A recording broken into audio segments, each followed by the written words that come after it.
Now I'm delighted to be joined for our football chat once again by Pat Spillane. Pat, how are you? I'm very well, Michael. Thank you very much. Pat, you're sitting back in front of a screen again. By all accounts, you spent most of your weekend in front of a screen, and you spend most weekends in front of a screen too, do you? I think that's well known now. Today now my schedule is, there's a schools girls rugby match now at 12:30 Munster. So I'm going to be watching that. That's on YouTube. Then Ireland are playing Slovenia. I'll watch the racing during the day, and I've no interest in gambling, but I love watching racing. And then I'll go in, you have the first Premiership game starts at 7:30 tonight. The next lot are 8 o'clock, and I will go watching so till 10 o'clock tonight. And that's and weekends is bananas. And I love all sports, and I love. I will watch a cricket match. I will watch anything. I swear to God. And I look at the qualities each sport has and whatever like that. So yeah, it's very enjoyable. I'm retired, Michael. So look, I do nothing, but I do nothing very well. Just on that, Pat, you've obviously, I'd imagine you've met a lot of different people from different sports throughout your own playing career, and even since you finished. Who is the most kind of fascinating person you maybe met from another sport, or was there anyone where you thought, oh, this guy or this lady is absolutely fascinating? Someone that was maybe at the elite end of their sport? Like, the gas part about it, Michael, I don't meet people in the GAA world, not I mind people in other sports. Okay. I don't do openings of envelopes, and I don't do social media. I don't do big dinner dances. I sort of keep to myself. And so have I met anyone from the international? Not very many at all. Ruby Walsh I'd know, and I'd admire him as a sports person, for what he's achieved, but his single-mindedness and his focus, and just, he was a brilliant jockey. And I love watching, I swear to God, I love watching his analysis post-race. Yeah. And it's just the little things, the intricacies of a move a jockey made. Like, I wouldn't have imagined that there was a lot of tactics in horse racing until I listened to Ruby. And I like Ruby. Ruby reminds me of a bit about myself. He's a straight shooter. He's a good guy. I love listening to Ruby. I love watching Ruby and analysing. And in the J world, I swear to God, because I've been a GAA analyst for 30, 40 years now, or whatever like that, I think it's very important to stay neutral and to stay independent. There's many of the Kerry team I've never met in my life. I wouldn't know them at all. I was with Shawnee O'Shea last night. All right, we were inside in the local swimming pool for a while. Were we talking football? Not a thing in the world. So I like to keep a distance. I can't understand that now. I look at the way sports analysis is going, and it's funny in a way. Like, I know in the heyday of RT Sport, where you had Ted Walsh with the racing, you had Giles and Dunphy in the soccer, you had Hook and Pope in the rugby, and you had O'Rourke and Brawley and myself at the thing. And like the head honcho in RT Sport, which he's entitled to do, decided we didn't want to go down the route of celebrity pundits, which is fair enough. Obviously, it seems that the viewing figures have declined, but I look at Sky, which at one stage was deep dive analysis, and now Sky has gone very much into the celebrity pundit. And one of the annoying parts about Sky is that the interviewing of the manager or a player post or pre or post, I think it's cringe. And in the GAA, we're doing that as well. I don't think you can be a neutral, unbiased commentator giving proper analysis on a game or player, where 10 minutes after the game, you're shooting the breeze with him and you're asking him silly, stupid questions. It's just... so bottom line is, I watch sport and I like to take learnings from sport, but I just wonder whether in the way of sports analysis, is it going the right direction? I think we're going to candy floss, we're going to sugary sweet, and we're sort of into the banter and whatever like that between Micah and I look at some of the, and I see Neville and Carroll and these guys, and you start to say to yourself, these guys shouldn't be, if Wright was right, and Rye as well, they should not be commentating on United games. They should not be commentating on Liverpool games with Carroll. So I look at analysis and I say, geez, bring back Pope and Giles and Dunphy and Spillane and O'Rourke. But anyway, look, far away fields are green. Sorry, I have to just ask one question, because I don't particularly like soccer, but I would have watched soccer for what Dunphy is saying, or what Giles is saying, or what Brady is saying, or what they're hopping off each other. Whereas I think we're missing a lot of entertainment value with the sports I see on Irish television anyway. In other sports on other televisions outside of Ireland, I still think they have the entertainment value, but I think we're missing that, and that's why a lot of neutrals tune into it to see things, because they want to be entertained. Well, the bottom line is, You're right. Sport and television is entertainment. Yeah, there's 5% of the anoraks want information, and I always remember we were given a lecture one time, all the pundits, and we were given a handout of what was considered the greatest sports analysis program available. And the program was Monday Night Football on Sky. And it was a big long article out of the Times or the Telegraph on what went into preparing Monday Night Football. Now, there was hundreds involved in the production, and basically they had all the games of the weekend. And for the first hour or hour and a half, you did deep dive analysis on the games of the weekend. And to be perfectly honest, who was concerned to do a deep dive analysis on Burnley's zonal marking system from corner kicks? With all due respect, and this was the way we were told. This is the way. This is the future. It's about gizmos, gadgets, and it's about deep dive analysis. And the gas part about it was the biggest audience they ever had for Monday Night Football was for the debate over the proposed European breakaway Super League involving, and it was just a passionate debate involving Neville, involving Carroll, and it got the biggest audience because it was debate, it was passion, and like the Sunday game, sports analysis on television should reflect what sport is all about. Sport is about fun, it's about entertainment, it's about crack, it's about banter, and it's about colour. And deep dive analysis, yes, there's a place for it, but not on mainstream Sunday night TV or whatever. And that's why you find now it's the podcasts, it's the little tidbits, it's the YouTubes, the short entertaining pieces. They're drawing the attention and they're getting the audiences for people in sport. Yeah, 100%. Yeah, it's a changing world out there. But you mentioned colour there. One man that gave us plenty of colour over the weekend was a man not a million miles away from you, David Clifford. Finished Kerry 3-13, Tyrone 2-13. Didn't look likely for long stages, but there was more than a couple of pieces of magic in there, Pat. He's just great to watch in full flow. It's a subjective thing. Greatest footballer of all time. Who was the greatest footballer? Who is the greatest footballer? When David Clifford retires, he'll certainly be in the equation. Okay, it's very hard to compare different eras and different types of the way football was played. But at the moment, look, he is the best player, and now he has competition. I'm sure Dublin people could argue, is as good as him, if not greater than him. Galway people, the way Shane Walsh is performing at the moment, will say Shane Walsh is a genius. But David Clifford, in my opinion, he's one of the greatest players I've ever seen. And not alone one of the greatest players, but a lovely lad, a great role model, lovely lad, quite unassuming. And you just saw him in Pomeroy last Sunday. The minute the game was over, there was no security, there was no nothing. He was there signing autographs for all the youngsters that came up to him for an hour after the game. He's there to talk to anyone. I've often said this before. I mean, we have some of the greatest role models. We have some of the greatest superstars in the game of hurling and football. We don't promote them at all. Yeah. I mean, these boys' faces should be on the billboards of all the major companies in Ireland, promoting the major companies. But these boys should be promoted by the GAA, because we in the world of the GAA need role models.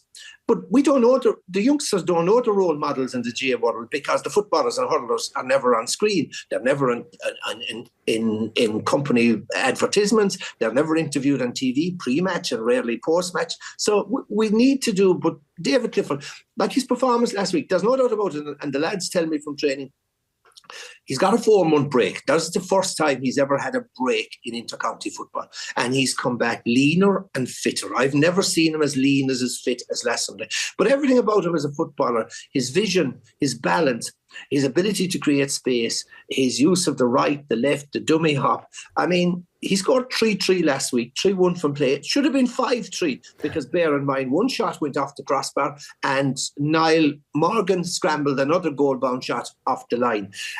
2 of his goals, you should take note of 2 of his goals, because he's not just a finisher, he's a creator as well. The second goal, he actually had the ball around the middle of the field, around 50 metres out. He kicked the ball into the edge of the square. There was a breaking ball. Paul Ganey got it. And who was at the end of Paul Ganey's pass but David Clifford? The third goal, it's just the class of him. In the third goal, he was faced with 2 Tyrone defenders and Niall Morgan in goals. And he just gave that dummy hop, or that hop. And that hop bought him a second. Yeah. It bought him an extra bit of space, and he just put the ball beautifully into the corner. But we talk about the new rules, and I'm a fan of the new rules, despite people trying to say, because I'm critical of the 13 versus 12. I'm a fan of the new rules. Yes, they need a bit of tweaking, but I'm a fan of the new rules. But the greatest thing that these new rules is that the superstars of our game are allowed to display their wares. The Shane Walshes, the Conor Callans, the Canavans, the David Cliffords, the superstars. And that's what we want in a sport. We want a scenario, we want a game situation where the stars can perform to the maximum. And over the last number of years, it was like asking David Clifford to try to score in a crowded phone box, because he wasn't being allowed space to show his skills. And this is what people come to games for. They want to see the David Cliffords, the Shane Watches, whatever they say. So last week's performance by David Clifford was absolutely superb. The 25-minute cameo by Con was just pure. He oozed in class and confidence. And the long-range pint kicking by Shane Walsh, was just, there was one pint he kicked with the wind, and it was a free. And he actually aimed the ball literally 50 metres to the right of the post. Yeah. And the wind brought it in. And that's pure class. It's a bit like the famous winning pint by Seanie O'Shea from the free against Dublin several years ago. It was a bit like that. The one thing about playing into the Hill 16 end, there's a sort of anti-clockwise bit of a wind in there. It's not straightforward.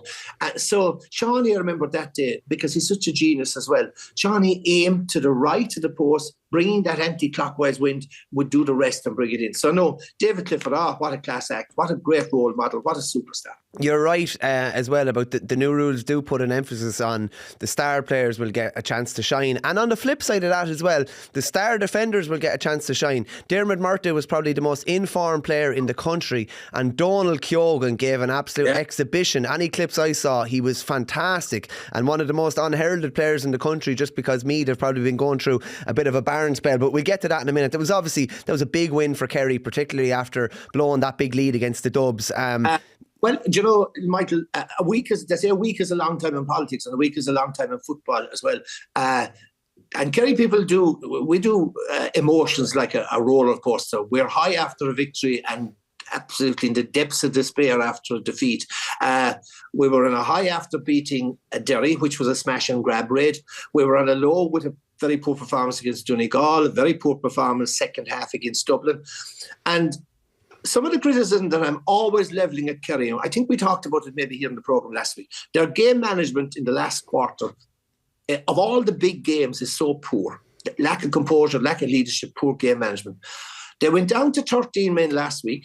They were 5 points down. And every criticism I've levelled against them, they had taken on board. And it was a brilliant example. The last 20 minutes, they outscored Tyrone 2-2 to 1 point.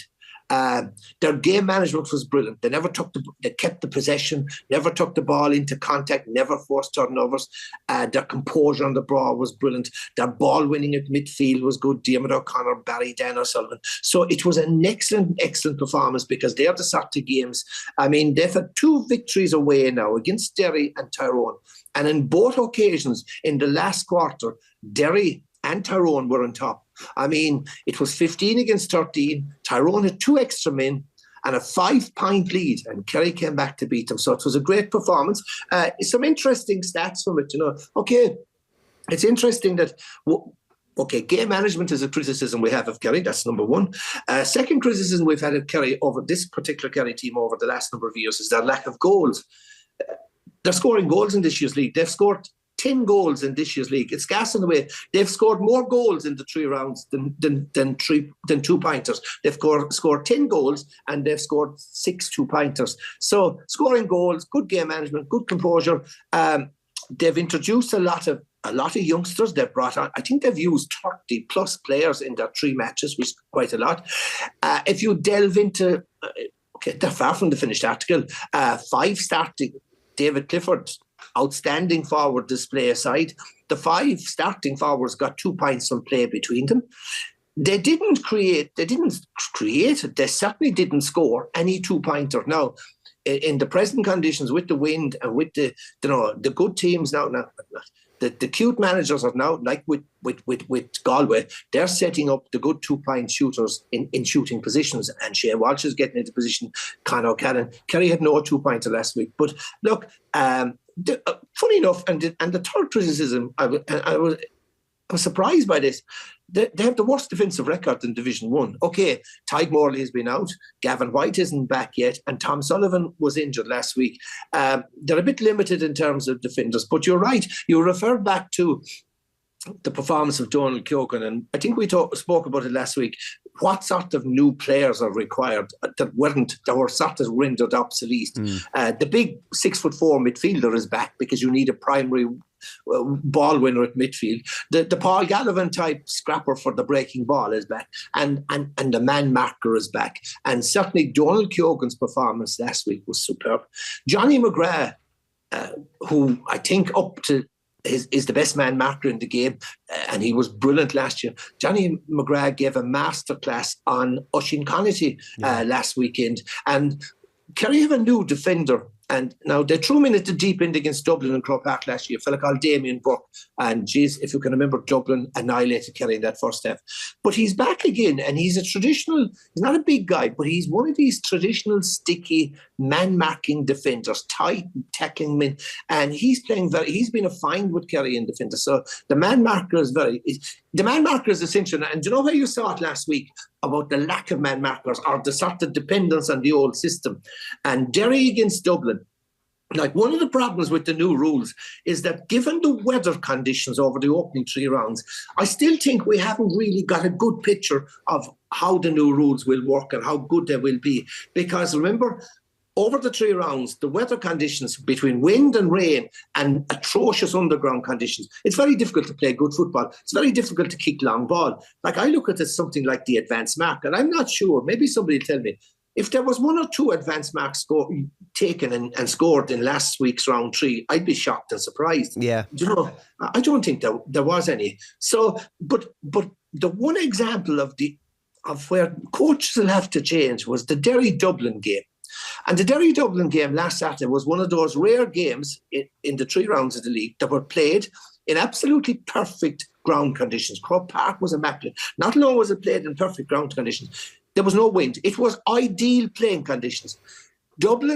Derry set up with the 12 back, and Dublin playing heads-up football, exploited this, got runners into space, got the ball into space, and Derry were so wedded to the system of 12 minding the arc that they were caught out. So, you know, Mick O'Dwyer, this is what I always love about Dublin football. Mick O'Dwyer always he never rarely gave us much coaching or much advice, but he had one simple tip. He said, never look at the O'Neills on the ball. And it was a great piece of advice. Always play heads-up football.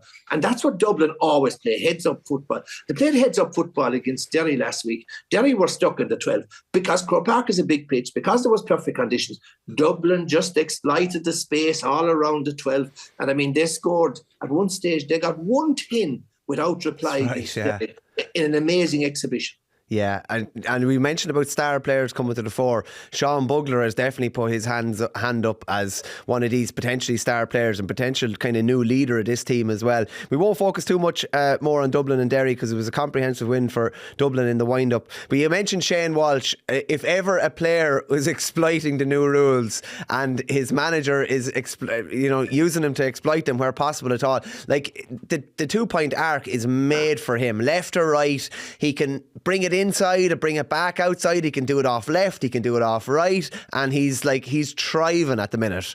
But there's no doubt about it. If you look at why Galway have won in All-Ireland over the last number of years, defensively they got very well organised under Kevin Walsh. Kevin Walsh originally, but under Cian O'Neill over the last number of years. They were a hard nut to crack. But I always felt that it wasn't, once you sort out the defensive play, the thing that held them back from winning All-Irelands has been their forward play. And I don't see it mentioned a lot, but I would imagine the addition of Mickey Graham to the coaching team in Galway. I think because it must be a big plus because he's a forward, obviously. I would imagine he's more a forward coach. But I can see Galway's forward play compared with previous years is very, very good. Their shot execution is excellent. Okay, like the big problem, and they're cute enough. They're getting their shooters. They're getting their shooters in position. Like they have great, beautiful shooters. I mean, Matthew Tierney is as good a shooter. Well, he's nearly as good as Shane Walsh. They have lovely shooters. But the thing about it is that, like wind, as we see, is the big factor. And last week, if you can get a strong wind, and if you can take advantage of the strong wind, well, then you have a great. I mean, what was the score? 17-1.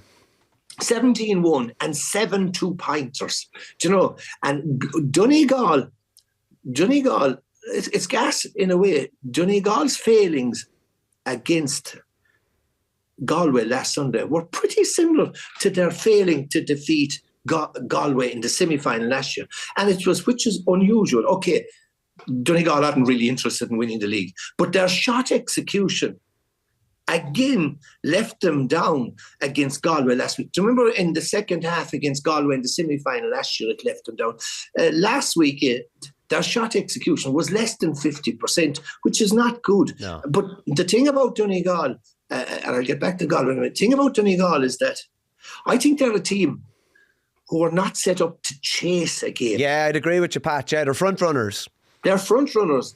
Get a lead, 10 or 12 points. But I know they didn't have Paddy McBrearty last week. They didn't use Ryan McHugh. They left Michael Murphy at home in Donegal. They only brought Owen Gallagher on at halftime. So look, I think they're not serious about winning the league. I think their mind is focused on the Sunday after the league final when they play Derry. Now it'll be interesting how they'll sort out against Derry this weekend because, you know, you like to lay down a marker, and I think they'll try to lay down a marker by trying to beat Derry this weekend. But you're right about Galway. Galway have been a revelation, but Galway are one of those teams that tick all the boxes required for the new rules. They have physicality, they have athleticism, they have big ball winners around the middle third of the field. They have good forwards. They have attacking defenders, but they also have 2 or 3 man-marking defenders. And I thought it was a smart move last week, and it's something that we're now trying to look at, see what coaches are thinking outside the box. And there's no doubt about it. In the first half, playing with the wind, they had Flaherty in goals because he's more comfortable outfield. And in the second half, against the wind, they brought Conor Gleeson in goals, who's more a shot stopper and probably better with the kick out. So it was a bit of thinking outside the box. But Galway, very impressive. But albeit, a lot of these matches come with a ride on the sense that Donegal weren't really serious about less on this game. But by the way, while we're on about it, I thought the conditions were an absolute joke and a farce. And I'm not too sure whether even the game should have been played because you have to provide ideal conditions for good conditions. You hadn't good ground conditions. The weather conditions were atrocious. And I know that Salt Hill is a... Pat, you never get. There's always a gale. There's certain grounds in the country where you go there and you're guaranteed it's a game of 2 halves. It is, yeah. And it's a disaster because it does ruin a game. It ruins a game. Of course it does. And not alone that, but as a spectator trying to get in and out of it is a joke. You have to wonder, the one thing I'm always saying about it in Ireland, and it will come to pass, and it's we need to have multi-purpose stadiums in this country. I mean, when you think about it, they've obviously put a big investment into Salt Hill. They've put in the floodlights. They've put a big investment into Salt Hill. And a couple of miles up the road, 45 million is being put into Dexicon Stadium for Connacht Rugby. And you start to say, lads, couldn't we have a bit of joined up thinking here and do a multi-purpose, multifunctional stadium in a proper location that can facilitate the rugby matches and the soccer matches rather than have 2 competing facilities close by? We love a good solar run, Pat. Yes. lots of solar runs. I won't focus too much on the other Division 1 game. It finished Armagh 117, Mayo 117. Just something I do want to bring in is Kieran McGeeney just commented on the changes to the All-Ireland Championship for 2026. I don't know about you, but I'm only half getting used to the new system. You go from the Super 8s, and now you have I don't know what we call it, the Super 16s or whatever, and we're going to have a new structure again in 2026. What do you make of this? And it kind of came in, and it has been brought in without any great debate or talk beforehand. I swear to God, I don't know how many times have they changed it. It's somebody said they've certainly changed it 2 or 3 times. And a lot of the changes, you'd need a degree in statistics and whatever to figure it out. The last one, yeah, I could have put arguments for this system, which will be which will be used this year. Like, you could put arguments for and against. Certainly the lack of jeopardy, I can see that. I mean, Derry could have won an All-Ireland last year, having lost 3 championship matches. Yeah. So, yeah, the lack of jeopardy. Then I remember, I'm not quite sure the stats from last year, but I remember 2 years ago that I think back, out of the 8 matches in the last round 2 years ago, 7 of them, 14 teams had something to play for. And you start to say, Jesus, that's not bad. That's a good system. And I have a feeling, I've nearly a feeling that last year, there was still doubt up to the last round. So I thought there was for and against it, yeah. There's meaningless games, yeah. But like, there's meaningless games in every competition, whether it is in the URC, whether it is in the Champions League.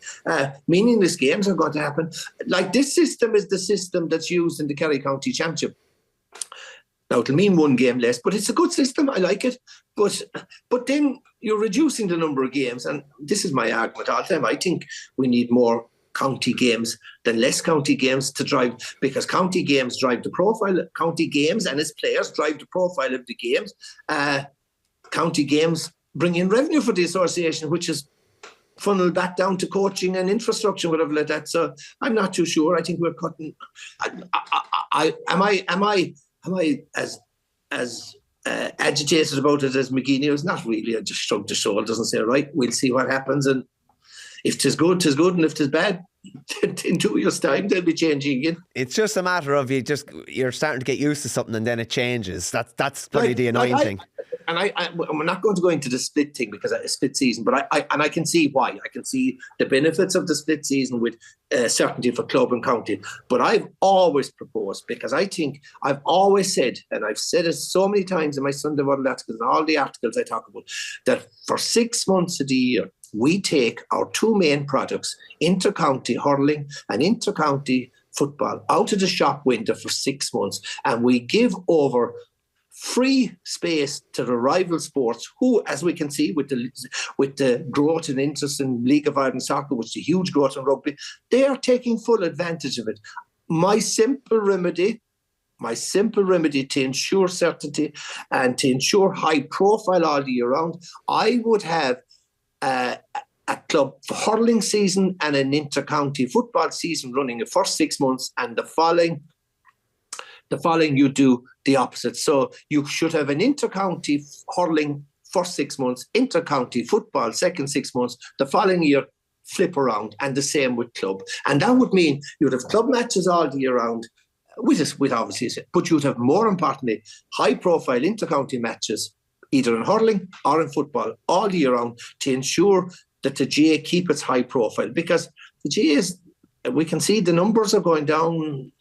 I don't know. Yeah, no, do you know what it is, Pat? I honestly think the GAA has, for years, taken for granted that people will just show up and they'll keep paying or whatever, and now people are talking with their feet. Just lastly, Pat, just fly through Division 2 results and just get one quick comment on you on one of the games in particular. Monaghan had a good win over Cork. Cavan had a 4-point win over Westmeath. Louth had a right good win, 2-17-22 against Down. And probably the result of the weekend, Pat, in Park Talchin, finished Meath 2-18, Roscommon 17. Roscommon were a team flying high. Meath already look a different prospect, and they're moving the ball really quick as well.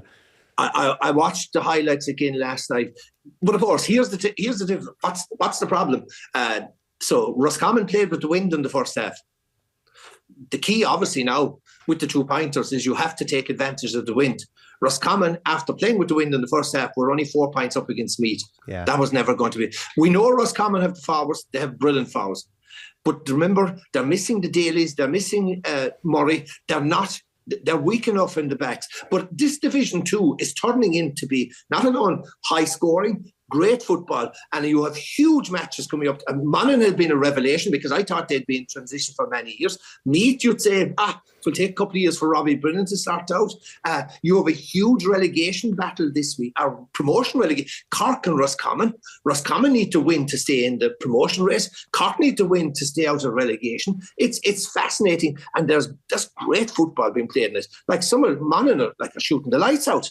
Yeah, no, it's great stuff, and it's great to have all the jeopardy and loads at stake in these games, because managers and obviously players place so much stock on the league, and trying to get up to that top tier is huge for them all. Pat, thanks very much for joining us once again. We'll be back again next week for another episode of Indo GAA, and we'll chat to you then. Thanks a million, folks. Pleasure.